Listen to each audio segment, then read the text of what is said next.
Hello दोस्तों, अस्सलाम वालेकुम वरहमतुल्लाहि वबरकातुहू। जैसे कि पिछले हम लोग का सीरीज चल रहा था, हिस्ट्री का सीरीज है ना। पहला चैप्टर चल रहा था यूनिफिकेशन ऑफ इटली, यानी इटली का एकीकरण है ना। इटली का एकीकरण का जो है हम लोग बहुत से टॉपिक को क्लियर कर चुके थे है ना।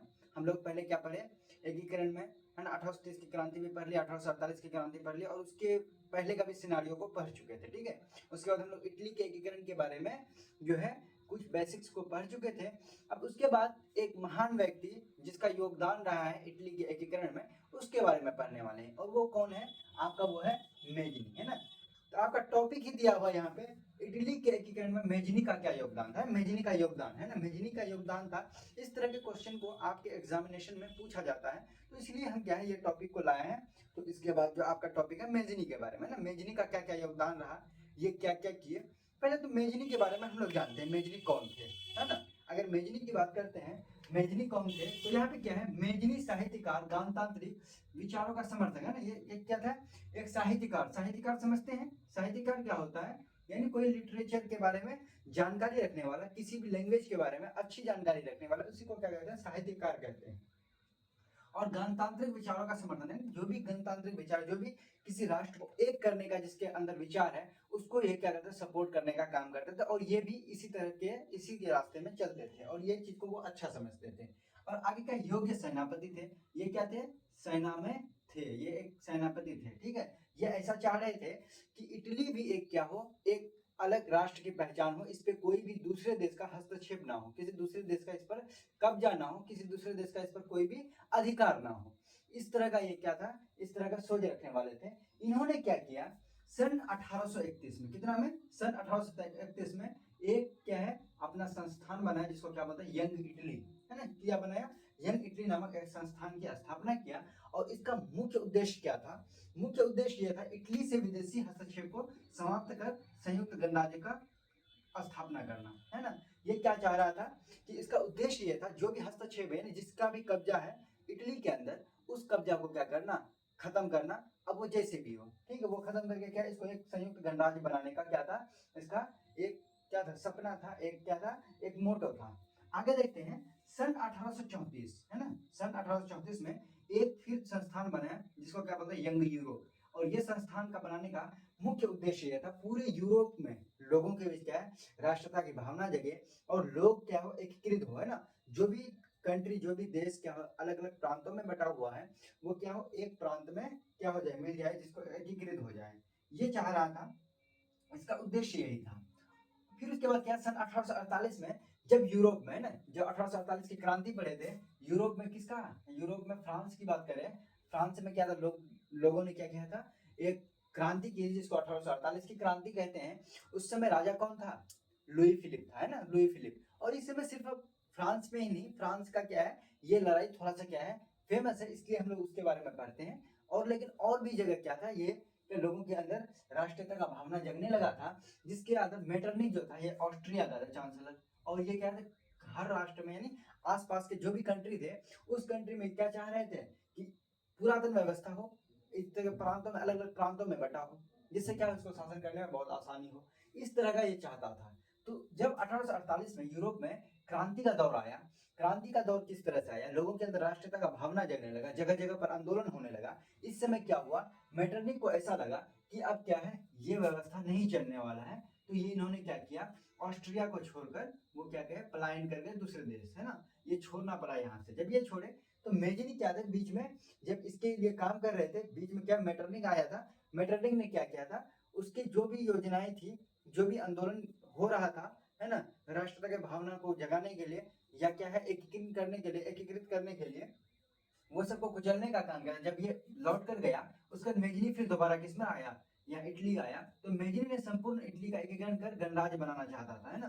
फिर ये दोबारा अगर फिर यही क्या मोटो को लेकर चल रहे थे। इस समय क्या था, ये तो एक गणराज्य बनाना चाहता था, लेकिन क्या है, उस समय सॉर्डिनिया और पिडमाउंट है ना, सॉर्डिनिया और पिडमाउंट एक बहुत बड़े प्रांत है, एक शक्तिशाली प्रांत है। कहाँ का था? इटली का। यहाँ का शासक चार्ल्स अल्बर्ट था। और ये चाह रहा था कि इसका जो इटली का एकीकरण हो, वो किसी दूसरे आधार पर ना हो, किसी दूसरे बेसिस पर ना हो।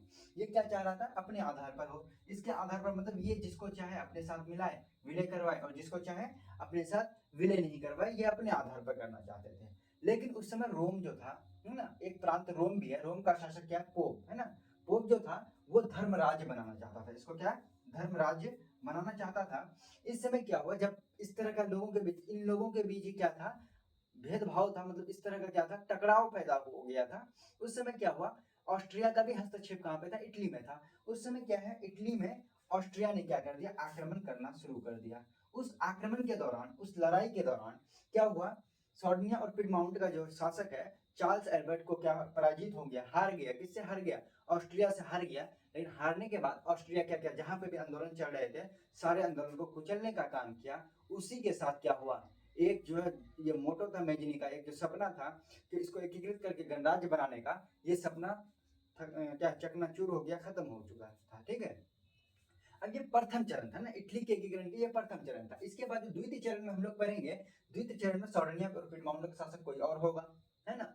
उसके बाद क्या होगा, उसका प्रधानमंत्री होगा, और उसके प्रधानमंत्री जो होगा काउंट काबूर, वो क्या करेगा, फिर वो क्या करेगा, एकीकरण करने का उसके अंदर भावना आएगा इटली का। इटली को एकीकरण करने के लिए वो क्या करेगा, जिसका दो जो राष्ट्र है उसका क्या है, यहाँ पर हस्तक्षेप है, कहाँ पे, इटली में। वो दो राष्ट्र, मुख्य राष्ट्र है फ्रांस और कौन है दूसरा, दूसरा ऑस्ट्रिया है। लेकिन क्या है, फ्रांस और ऑस्ट्रिया दोनों का हस्तक्षेप है, दोनों का कब्जा है, लेकिन दोनों को हटाना चाहिए। लेकिन इसका जो है काउंट काबूल का एक दिमाग में ये सेट होता है कि ऑस्ट्रिया जो है, ऑस्ट्रिया बिल्कुल मतलब यहाँ का जो है एकीकरण करने का बिल्कुल सबसे बड़ा समस्या अगर माना जाता है, ये किसको मानते हैं, ऑस्ट्रिया को मानते हैं। तो उसके बाद हम लोग उस टॉपिक की ओर जाते हैं। तो अगर ये इसको उतारना है तो आप लोग उतार लीजिए, फिर उसके बाद हम लोग उस टॉपिक को भी इसी में क्लियर कर लेंगे।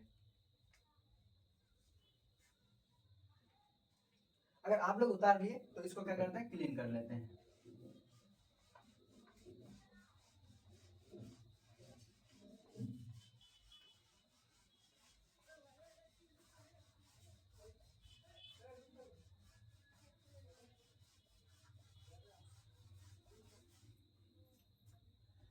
खैर आगे आते हैं, आगे में क्या है, अब हम लोग पढ़ेंगे द्वितीय चरण, है ना, इटली के एकीकरण के द्वितीय चरण, ये मैगनी का योगदान देंगे। अब दूसरा जो टॉपिक है इटली के एकीकरण के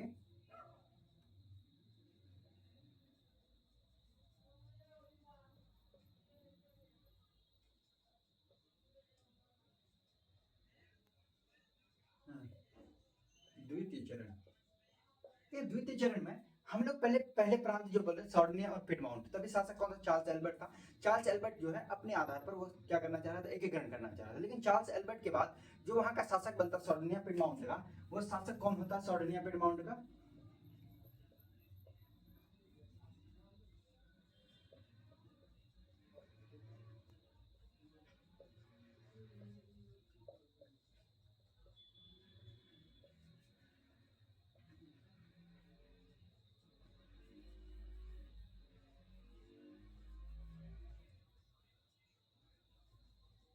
ये कितना शासक बना, विक्टर इमेनुअल, है ना।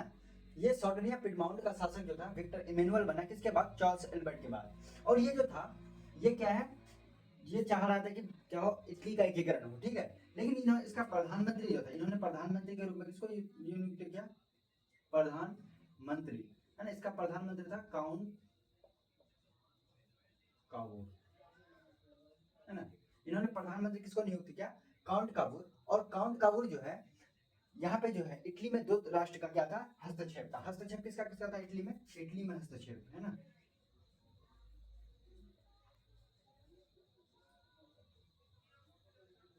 इटली में हस्तक्षेप किसका किसका है, फ्रांस व ऑस्ट्रिया। लेकिन बाधा किसको समझ रहा है, ये ऑस्ट्रिया को बाधा समझ रहा है। ठीक है, क्या है, द्वितीय चरण की अगर बात करें, द्वितीय चरण में सार्डिनिया और पिंडा का शासक कौन है, एक विक्टर इमेनुअल है। प्रधानमंत्री कौन बना, काउंट काबूल। और ये जो है उस समय इटली में हस्तक्षेप किसका किसका था, फ्रांस और ऑस्ट्रिया का था। लेकिन बाधा वो किसको समझ रहा था, ऑस्ट्रिया को समझ रहा था। अगर बाधा ऑस्ट्रिया को समझ रहा था, उस समय क्या था, फ्रांस और ऑस्ट्रिया के बीच एक युद्ध चल रहा था, जिसको क्या बोलते, क्रीमिया का युद्ध। 1853 और 54 के बीच ये युद्ध चल रहा था। तो अगर इसको उतार लिए तो आगे के हम लाइन में जाते हैं। तो यहाँ पे उस समय क्या था, उस समय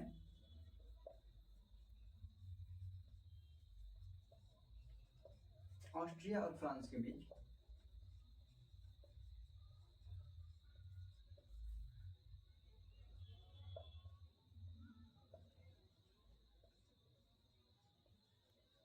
क्रीमिया युद्ध, यानी 1853 और 54 में, है ना।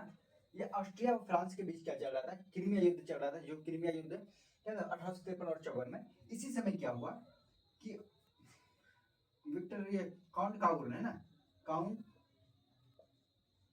काबुर ने दोस्ती का हाथ बढ़ाया। काउंट काबुर ने फ्रांस के साथ, है ना, फ्रांस के साथ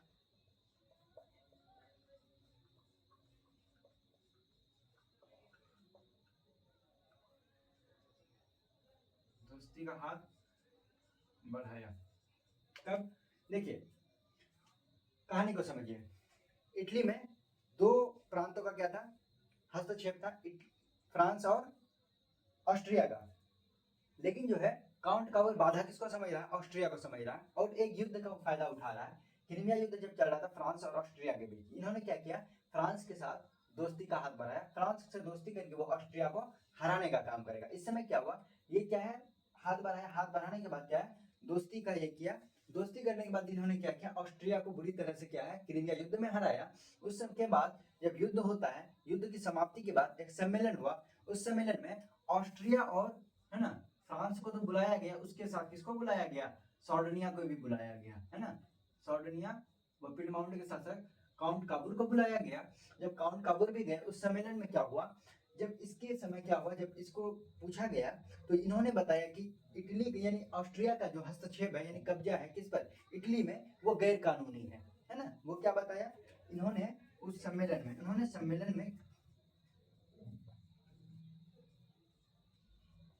में बताया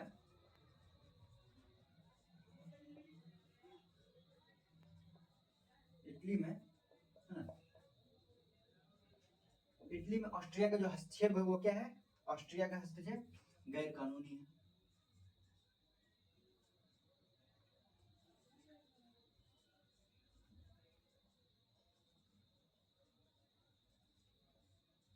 है ना। ये क्या बताया, गैर कानूनी है। इसके वजह से क्या हुआ, पूरे इटली में, यानी पूरे इटली में एक क्या हुआ, मतलब लोगों के बीच क्या है, एक उत्साह आ गया, आंदोलन करना शुरू कर दिया, है ना, एक ये आ गया। और लोग क्या हुए, इसके जो है काउंट काबूर के क्या हो गए, लोग सपोर्टर हो गए, समर्थक हो गए, है ना। लोग भी चाह रहे थे क्या, इटली का एकीकरण हो। उसी समय क्या हुआ, इन्होंने, है ना, कुछ ये प्रांत है ना, इटली के कुछ प्रांत को क्या कर दिया, इसको देने का वादा कर दिया, है ना। इसी में क्या हुआ, ये दोनों आपस में कुछ डील किए। इसके बाद क्या हुआ, आगे बढ़ा। आगे पर यहाँ तक अगर कर लिए तो आगे के लेक्चर में हम लोग क्या पढ़ेंगे, इससे आगे का टॉपिक को पढ़ेंगे। तब तक के लिए बाय, मिलते हैं नेक्स्ट वीडियो में।